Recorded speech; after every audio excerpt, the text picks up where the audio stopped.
Seguimos poniendo la mañana en camino.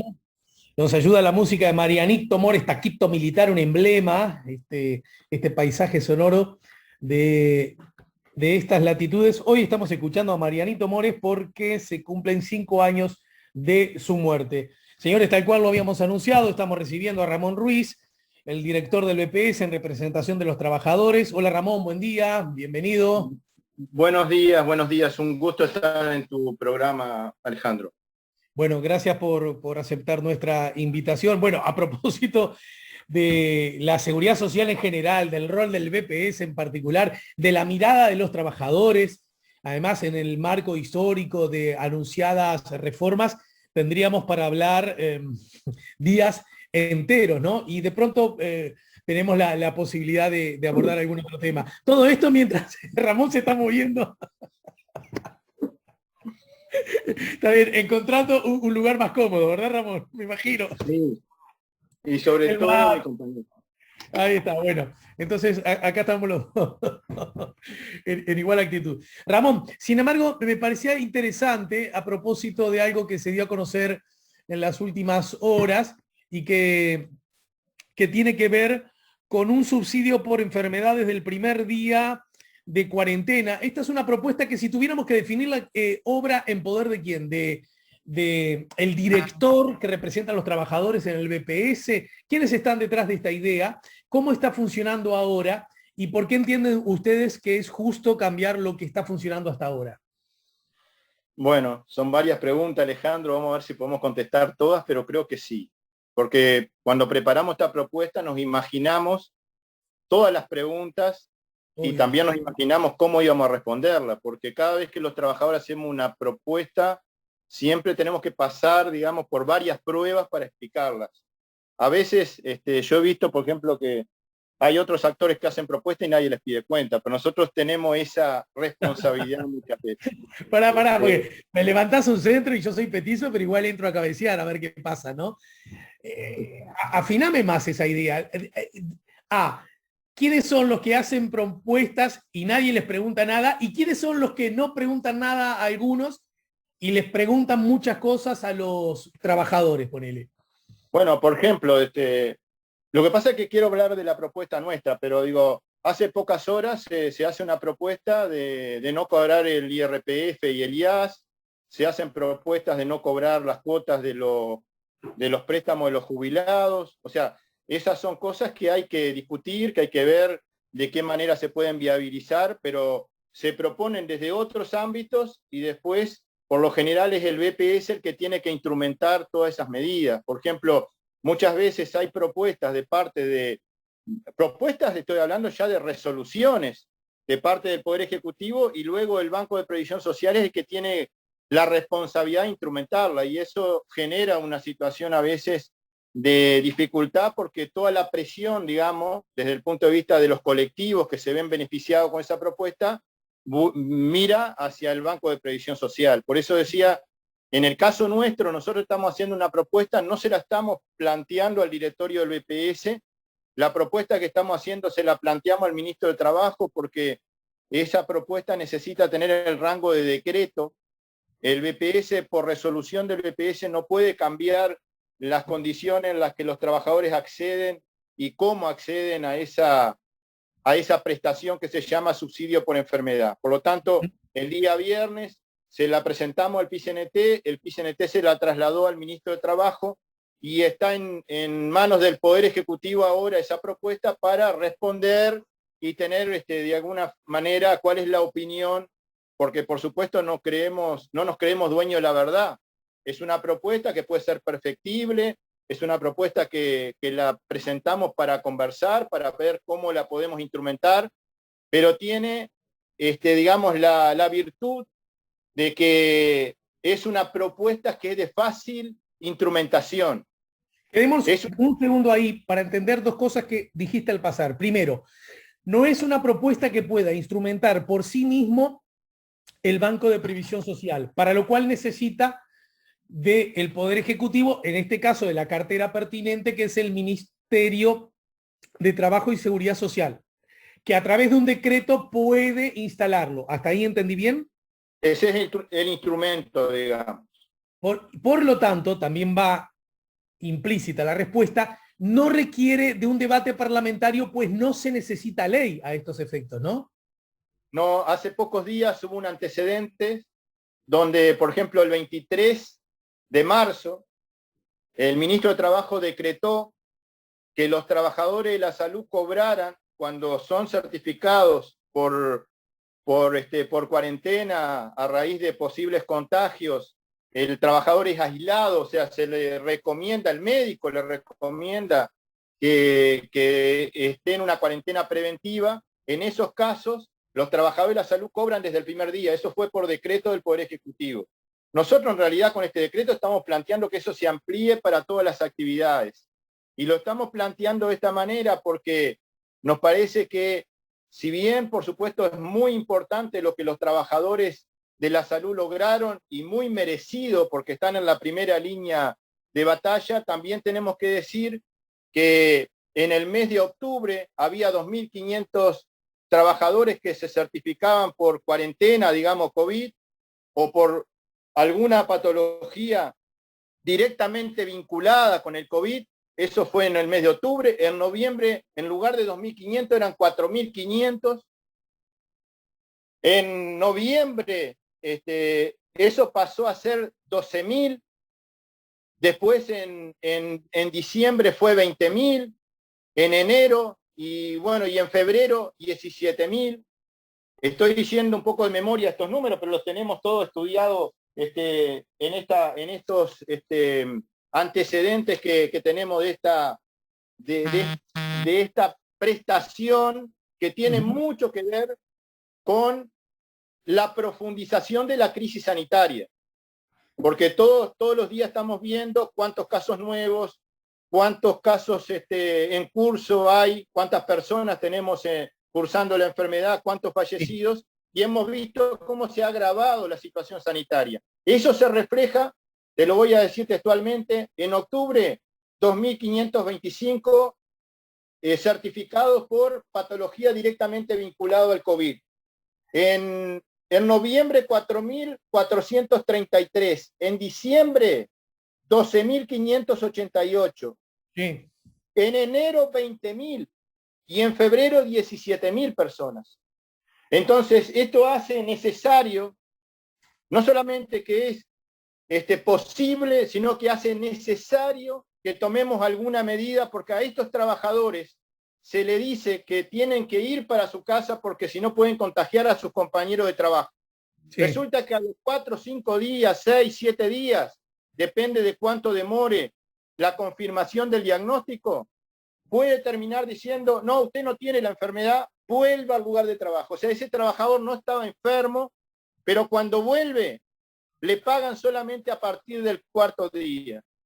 Ni siquiera el trabajador estaba enfermo y es penalizado con un descuento de 3 días en el subsidio por enfermedad.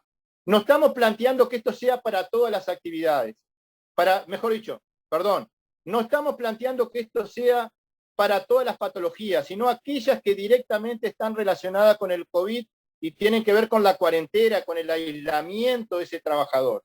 No estamos planteando que sea para siempre, porque ojalá que esto se controle y que la pandemia y esta enfermedad la podamos superar, la podamos controlar. Pero mientras existe esta situación que tenemos, que se agravó, nos parece que tenemos que dar una respuesta. Ramón, lo que vos planteás, soy de los que cree, no voy a sacar la pata del lazo, no es mi costumbre tampoco, que es de estricto sentido, de estricta justicia y antes incluso de estricto sentido común. Quiero decir, no se le puede pedir a la población en general, los trabajadores asalariados incluidos, que hagan un esfuerzo de ejercer su libertad responsable y después, cuando ocurre esto, sancionarlos quitándole ingresos, que además, todos sabemos, los ingresos suelen ser relativamente insuficientes en alto porcentaje de los asalariados en nuestro país. Hasta acá estamos de acuerdo, ¿verdad? Por supuesto. Bien, sin embargo, permitime, Ramón, y ya seguís de largo vos. Sin embargo, también puede ser una herramienta que para muchos puede lucir, aunque de sentido común, aunque justa, puede lucir un tanto peligrosa en la práctica, porque podría provocar que muchos sostengan que tuvieron vínculos con afectados a COVID sin haberlos tenido, o incluso peor, que deliberadamente puedan de alguna manera bajar la guardia en la protección personal para luego verse beneficiado, examen mediante, de no ir a laburar un tiempo y sin embargo no perder ingresos. Ese comentario que lo habrás escuchado hasta de canto, de perfil, de arriba, de abajo, de derecha, de canto, ¿qué respuesta hay a ese comentario o a esa posible hipótesis? Todo lo contrario, porque tenemos herramientas para hacerlo. No soy el primero que te lo digo, me imagino, ¿no? Sí, no, es que estaba dentro de las posibilidades, o sea, la posibilidad de que haya abusos, y lo digo más claramente, que haya abusos en cuanto al uso de esta prestación, estaba presente inclusive antes del coronavirus. O sea, hoy estamos en una situación extraordinaria y creo que el riesgo de que pueda haber algún tipo de fraude moral o algún tipo de fraude de cualquier tipo no puede impedirnos de que frente a una situación extraordinaria se tomen medidas extraordinarias. Primera cosa. Segunda cosa, la persona deliberadamente no va a poder generar esta situación porque tiene que ser un médico el que le sugiere, el que le ordena, el que le recomienda o el que indica, mejor dicho, de que ese trabajador tiene que estar en cuarentena. ¿Y por qué? Porque el médico ve los síntomas, porque el médico, no sé si eso fue a partir de algo que no se cuidó la persona o algo, pero la cuestión es que tiene los síntomas, o porque el médico sabe de que estuvo con una persona, esa persona estuvo con una persona que tenía COVID positivo y frente a esa situación, el protocolo dice que si estuve con un positivo, tengo que aislarme. O sea, no hay otra forma. Entonces, lejos de generar de que la gente no se cuide, creo que este proyecto apunta a que el trabajador tenga mejores condiciones para ir al seguro de enfermedad, estando tranquilo de que no va a estar penalizado, que no va a tener una rebaja en sus ingresos y se pueda cuidar. De esta manera va a cuidar a los demás. Si se cuida, no va a haber movilidad como hay de personas que tienen los síntomas o personas que de repente tienen posibilidad de contagiar a otros. O sea que se van a cuidar a los demás, va a bajar la movilidad y con eso vamos a frenar los contagios. O sea, estamos hablando de una medida que hay muchas que se le están pidiendo al gobierno, pero esta medida apunta a darle tranquilidad a ese trabajador, porque si no se va a desestimular el cuidado. ¿Qué va a pasar? Un trabajador lo van a certificar y va a estar certificado y no le van a pagar los 3 días. Resulta que a los 10, 15 días lo certifican otra vez y no le pagan los 3 días. A la tercera vez este trabajador de repente dice, yo no voy a decir que estuve con un positivo, yo no voy a decir que tengo fiebre, porque voy a perder 3 días. Lamentablemente, yo no estoy diciendo que, porque tú hablaste de algo de que tiene mucho que ver en la discusión que hoy se está dando, que es la libertad responsable. Ahora, yo te pregunto, todos sabemos lo que tenemos que hacer con el coronavirus. Tenemos que lavarnos las manos, no tenemos que hacer aglomeraciones, tenemos que usar el tapabocas. Yo ahora estoy solo acá, por esto no lo estoy usando, porque de repente en algún medio de repente sale que estuve hablando contigo sin tapabocas, pero no hay nadie en esta habitación donde estoy y está ventilada además. Entonces todos sabemos lo que tenemos que hacer, ¿no? Todos sabemos. Ahora, todos sabemos que tenemos que pagar los impuestos. ¿Por qué no se deja la libertad responsable el pago de los impuestos? Porque el Estado tiene que intervenir, tiene que obligar, tiene que asegurarse que los impuestos se paguen. Todos sabemos que tenemos que pagarlo, pero no funciona la libertad responsable para los impuestos. Todos sabemos que tenemos que aportar al BPS si trabajamos. ¿Por qué no lo dejamos librado a la libertad responsable? ¿Por qué? Porque necesitamos que haya una obligación de que el empleador me descuente y aporte y sea responsable de eso legalmente. El Estado tiene que intervenir. Todos sabemos que tenemos que usar el cinturón de seguridad, pero hay una normativa que regula el tránsito que obliga a las personas a usar el cinturón de seguridad, pero todos sabemos que lo tenemos que usar. Ahora, hay fiscalización, hay controles, hay multas, interviene el Estado. ¿Por qué? Porque tiene que cuidar la salud, la vida, la calidad de vida de la gente. Entonces, todos sabemos lo que tenemos que hacer con el coronavirus, todos sabemos qué hacer con el tránsito, todos sabemos qué hacer con los impuestos, pero no funciona. La actitud individual de cada uno no alcanza. Tiene que haber medidas, y esta medida que estamos planteando apunta a colaborar con esa actitud individual que tiene que tener cada uno. ¿Por qué? Porque es un incentivo para que el trabajador vea que el Estado lo está protegiendo cuando él es responsable de cuidarse él, de cuidar a los demás y de frenar los contagios. Ramón, hay números calculados a propósito de, por la ausencia de esta práctica, a cuánto dinero han perdido los trabajadores. Y hablando de números, en la medida que esto se aplique, ¿cuánto dinero implicaría para las arcas del Banco de Previsión? Sí, siempre la pregunta del millón es cuánto cuesta, no cuánto vale. Por eso nos preparamos. Preparamos para esa pregunta también. Te hice una pregunta antes, sin embargo, ¿no? No, pero no lo digo por esta entrevista, lo digo en general. No, porque justamente la primera pregunta, hasta si querés, en mi caso, por orden e importancia ética, pero también por orden cronológico, es ver hasta el momento cuánto han perdido los trabajadores, porque han perdido esos 3 días que no han cobrado, es dinero que han perdido los trabajadores. Y como decías vos, en muchos casos, sin razón sanitaria que lo explicara, pues no, felizmente no se habían contagiado, ¿verdad? Pero también es justo, porque habla de la seriedad de cualquier propuesta, en la medida que uno elabora una propuesta, cuánto esto le costaría, en este caso al EPS, que a la corta y a la larga es al Estado en su conjunto. ¿Qué tenemos que decir? Muy bien, muy bien. Nosotros tenemos en el mes de febrero 58.137 personas se certificaron en el BPS. De esas 58.137, 17.000 trabajadores fueron certificados por patologías directamente vinculadas al coronavirus. De esos 17.000, el 90%, casi el 95% son por aislamiento, ¿no? Y aproximadamente 4.700 son de la salud privada.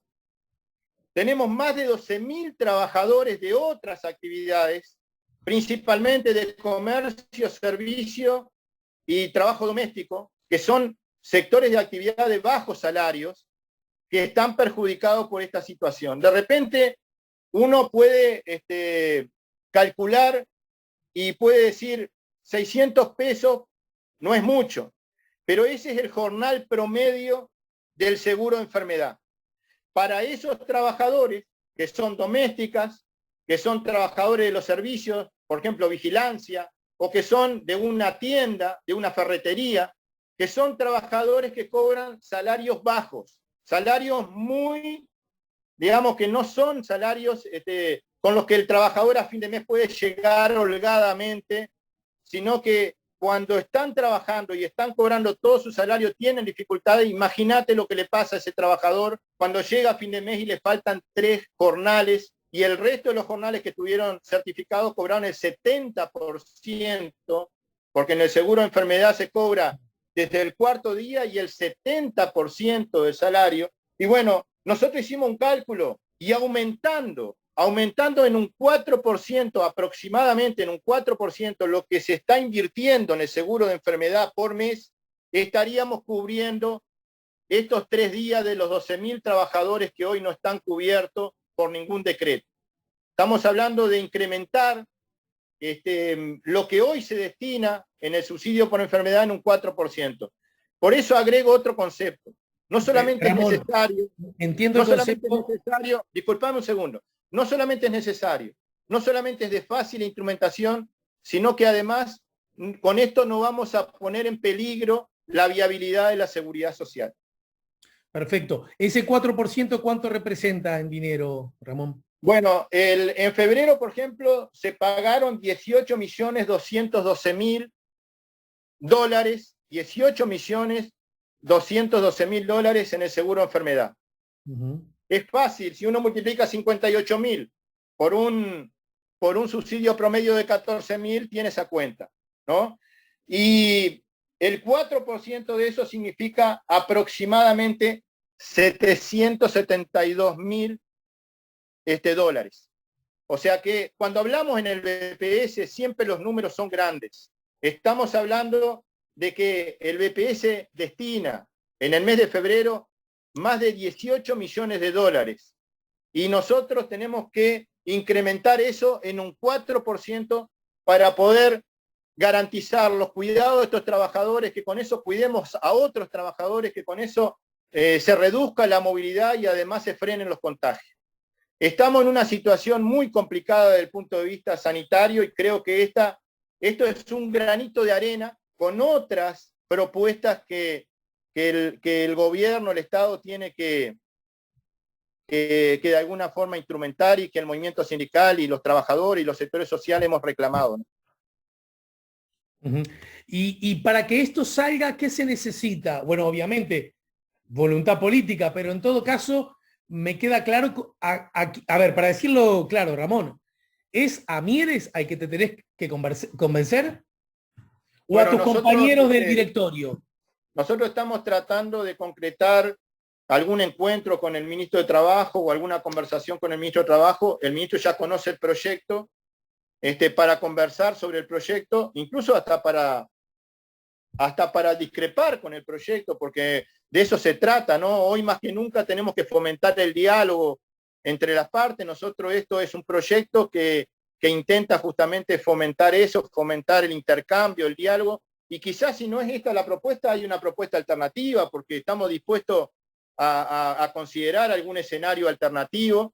No, nunca nos creemos dueños de la verdad, como te decía al principio. Estamos esperando que el ministro de Trabajo, nos reciba.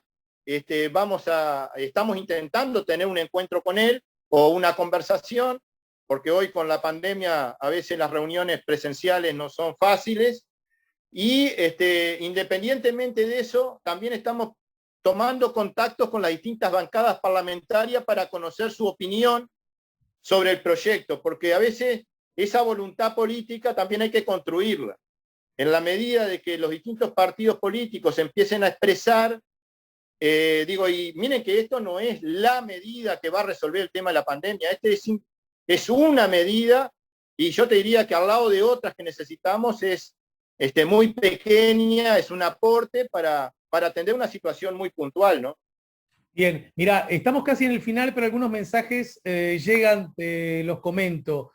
Buen día, en el BPS el gobierno tiene mayoría, se proponen cosas y no saben si salen, que hay desierto. Perdonen, me corrijan si me equivoco, a los públicos se les paga todos los días en el seguro de salud, solo a los privados se les paga al cuarto día. Te los leo todos y después tú haces un resumen, Ramón, ¿de acuerdo? Buenos días, los trabajadores mayores de 65 años tenemos derecho al seguro de enfermedad, como dijo el presidente en la conferencia, desde el 23 de marzo, lo pregunta Ana. Alejandro, además es una realidad que muchos trabajadores vienen a trabajar con síntomas por miedo de perder tantos días de trabajo. Yo soy trabajador del comercio, esto le dice Alexander el Afro, pero también llegan mensajes a través del canal YouTube, en el chat, canal YouTube La Mañana en Camino. Leticia, por ejemplo, pregunta, para el representante del BPS, mi hijo, certificado desde marzo del 2020 por posible COVID, le suspendieron el cobro hasta la entrega de su historia médica. ¿Se puede hacer eso? Lo pregunta Leticia, que agradece. Bueno, ahí tenés un combo más o menos, Ramón. Sí. Bueno, yo anoté todo, creo que ojalá me dé el tiempo para poder responder. Ah, y además te pido que seas breve. Sí. Y bueno, Alejandro, la verdad que impresionante esta oportunidad que me das para explicarlo, porque acaba de salir, si querés leerlo, un comentario del presidente del BPS discrepando con nuestra propuesta. O sea que ahí ya empieza a haber expresiones hablando de la mayoría que hay en el directorio. O sea, en el directorio hay una mayoría. Ningún partido tiene la mayoría en el directorio, sino que hay una coalición que hoy está gobernando que tiene mayoría en el directorio. Hay un representante en el directorio que es de Cabildo Abierto, una representante, mejor dicho, es Araceli Desiderio. Hay un representante que es del Partido Colorado, Daniela Barendelli, hay un representante del Partido Nacional, que es Daniel Grafiña, y hay un representante que es el presidente, digamos, que también es del Partido Nacional, Hugo Dice. El directorio tiene 7 miembros, entonces ahí hay una mayoría. Simplemente a modo informativo, ya que hablaste del presidente del BPS, publica hoy Diario El País, acaba de publicarlo en su sitio web. El presidente del BPS, Hugo Dicio, dijo que no está de acuerdo con la idea del representante de los trabajadores en el directorio, Ramón Ruiz, que días atrás propuso que el subsidio por COVID-19 se pague desde el primer día y no a partir del cuarto día. Ruiz argumentó que el no cobro de la remuneración durante los 3 primeros días es un claro desestímulo a los cuidados y, en definitiva, hace recaer en el trabajador dependiente el costo del aislamiento. Para el presidente del BPS, Odicio, Ruiz no analizó la situación en detalle. Con la tesis de Ruiz, toda enfermedad debería pagarse desde el primer día porque puede ser una gripe y no COVID, y se le tendría que pagar igual. ¿Hasta cuándo? Hasta que se constate que no era positivo y ahí se lo descuentan, se preguntó. Odicio recordó que los 3 días iniciales no pagos son una disposición moderadora para prevenir el indebido uso de la cobertura que rige desde 1975. Como la cuarentena se indica solo por sintomatología, leí bien, y por contacto directo con positivos, pagar desde el primer día generaría situaciones sin posibilidad de control. Alegó a su vez que la excepción se hizo para el personal de salud para prevenir que vaya a trabajar con potencial contagio, lo cual generaría nuevos contagios por su propia tarea. Esto lo dijo el presidente del BPS. Tu compañero de directorio, va. Me cambia todas las respuestas a las preguntas que hiciste. Pero yo ya conocía lo que dijo el presidente. No se puede comparar el COVID con una gripe. Pero tampoco se le puede pedir al trabajador que vaya por una gripe diciéndole que es COVID y descontándole los 3 días. O sea, a ver, si era una gripe, está bien que me descuenten, pero me mandan por COVID y después dicen que es una gripe, entonces por eso está bien que me descuenten.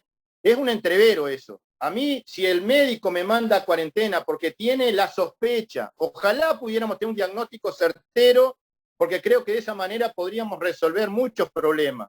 No tenemos un diagnóstico certero porque hasta el 7º día no podemos hacer el hisopado, porque antes del 7º día dicen los científicos que no hay posibilidad de confirmar si es coronavirus o no, que se recomienda que el hisopado se tiene que hacer a los 7 días de que uno empieza con los síntomas o que tuvo el contacto. Entonces, le estamos pidiendo al trabajador que vaya por las dudas, aislamiento, por las dudas, y no le paga, diciendo que puede ser coronavirus, porque ese es el diagnóstico, y no le pagamos los 3 días. O sea, ese es el tema. Y lo otro, que en este momento moderar el gasto, diciendo, bueno, los 3 días son para evitar que se dispare el gasto. En este momento, cuando todos los países del mundo están pensando en invertir más en la gente, invertir más en la salud, Alejandro, estamos frente a una situación, imagínate en la Plaza Independencia, 1 de abril, 30 ómnibus con 50 pasajeros cada ómnibus, y llegan al obelisco y se estrellan y mueren 50 personas. Eso pasa el 1, pasa el 2, pasa el 3, pasa el 4. Eso está pasando. Ayer 79 personas fallecieron. Nunca en ninguna de las crisis que Uruguay ha visto, nunca estuvo arriba de la mesa el tema de la vida de la gente. Nosotros hemos tenido crisis donde ha estado la rebaja de los ingresos de los hogares, donde ha habido hambre, donde ha habido dificultades para parar la olla, pero nunca estuvimos en una crisis donde parece que la variable o el indicador que todos los días se mira son los contagios, las personas en STI, las personas que fallecen, las personas que adquieren esta enfermedad. Estamos hablando de eso. Entonces, esa gravedad de la situación sanitaria necesita también, esa situación extraordinaria necesita de medidas extraordinarias, que no cierran con una ley que se votó hace muchos años, porque en ese momento no había coronavirus. Y hay que tratar de flexibilizar y aceptar eso. Por ejemplo, te digo, en el Canzani van a empezar a ingresar pacientes de ACE, ¿no? Y Sí. nosotros todavía no tenemos un convenio con ACE para poder ingresar los pacientes. Ahora, no podemos plantear, no, hasta que no esté el convenio no podemos ingresar pacientes. Ahora, si decimos no, porque la ley dice que es a partir del tercer día para moderar el gasto, nos podríamos poner en la tesitura, bueno, entonces no entra nadie al Canzani hasta que no se firme el convenio. Y no está planteado de esa manera.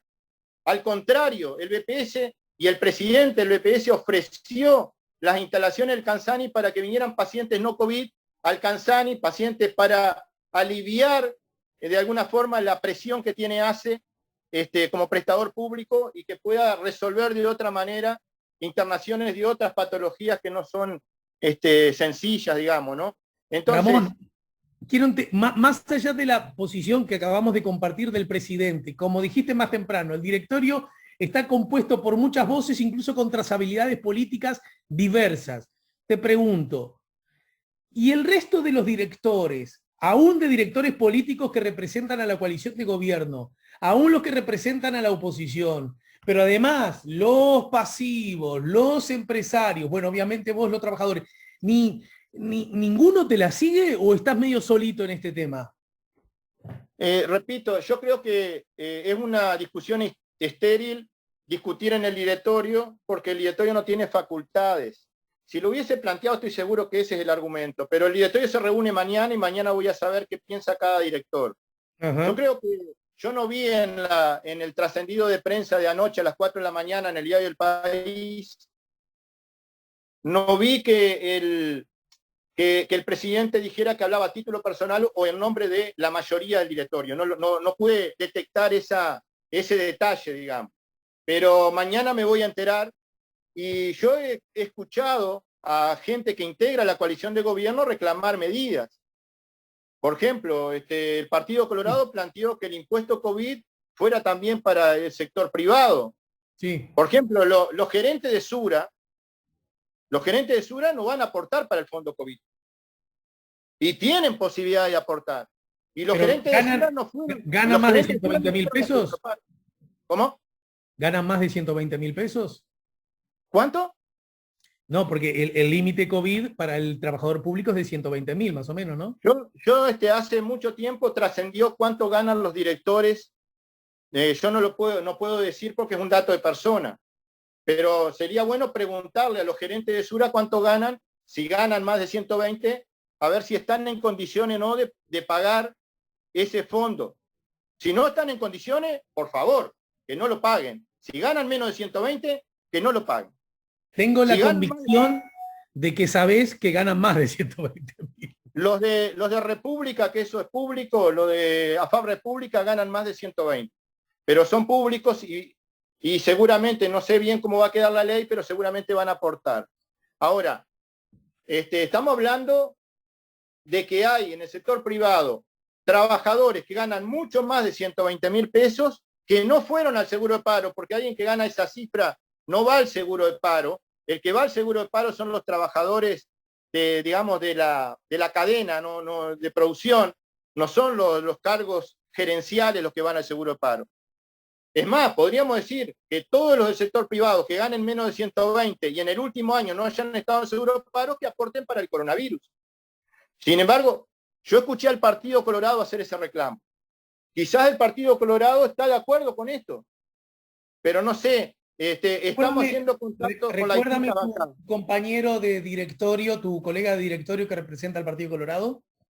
Daniela Barendelli es la que representa al Partido Colorado, o sea, fue designada, y tiene esa afiliación política porque en realidad los directores políticos son designados por el Poder Ejecutivo, no por los partidos, pero a propuesta de... Entonces, creo que ahí contesté una pregunta abundante. Ramón, ¿sabés qué? Viste que la maravillosa herramienta de Zoom tiene su contracara y a mí me está figurando que me queda muy poquito tiempo, 2 minutos me dice, no sé si lo estás viendo vos también. Rapidísimo, Alejandro. Los trabajadores públicos no están dentro del subsidio por enfermedad del Banco de Previsión Social. No están. Los que cobran subsidio por enfermedad en el Banco de Previsión Social son los trabajadores de la actividad privada. Ajá. Ponete en cámara que está saliendo de la nariz para Sí, arriba y claro. está así. Bien. Primero, me olvido que estoy además con el video. O sea que esta propuesta es para los trabajadores de la actividad privada porque los trabajadores públicos cuando están enfermos, su organismo, su empresa, su institución es la que le paga la certificación médica. En otras condiciones de acuerdo a cada uno de las empresas públicas. Bien. El trabajo, o sea, alguien dijo que un trabajador del comercio fue con síntomas, y eso es lo que queremos evitar con esto. Bien. ¿Por qué ese trabajador fue con síntomas? Y porque ponen la balanza que va a tener 3 días de descuento y dice, yo no puedo tener 3 días de descuento. Bien, Ramón, ahora sí te tengo que despedir, no quiero ser descortés, pero peor es que si ni siquiera te despido. Gracias por el tiempo. Y a propósito del manojo grande de otros temas vinculados a tu tarea, a tu actividad, nos reencontramos más temprano que tarde, ¿sí? Por supuesto, con mucho gusto y ojalá que esta propuesta sea considerada por las autoridades. Estoy seguro que los trabajadores están esperando porque hay mucha necesidad, sobre todo de los trabajadores del comercio, domésticas y los trabajadores de los servicios.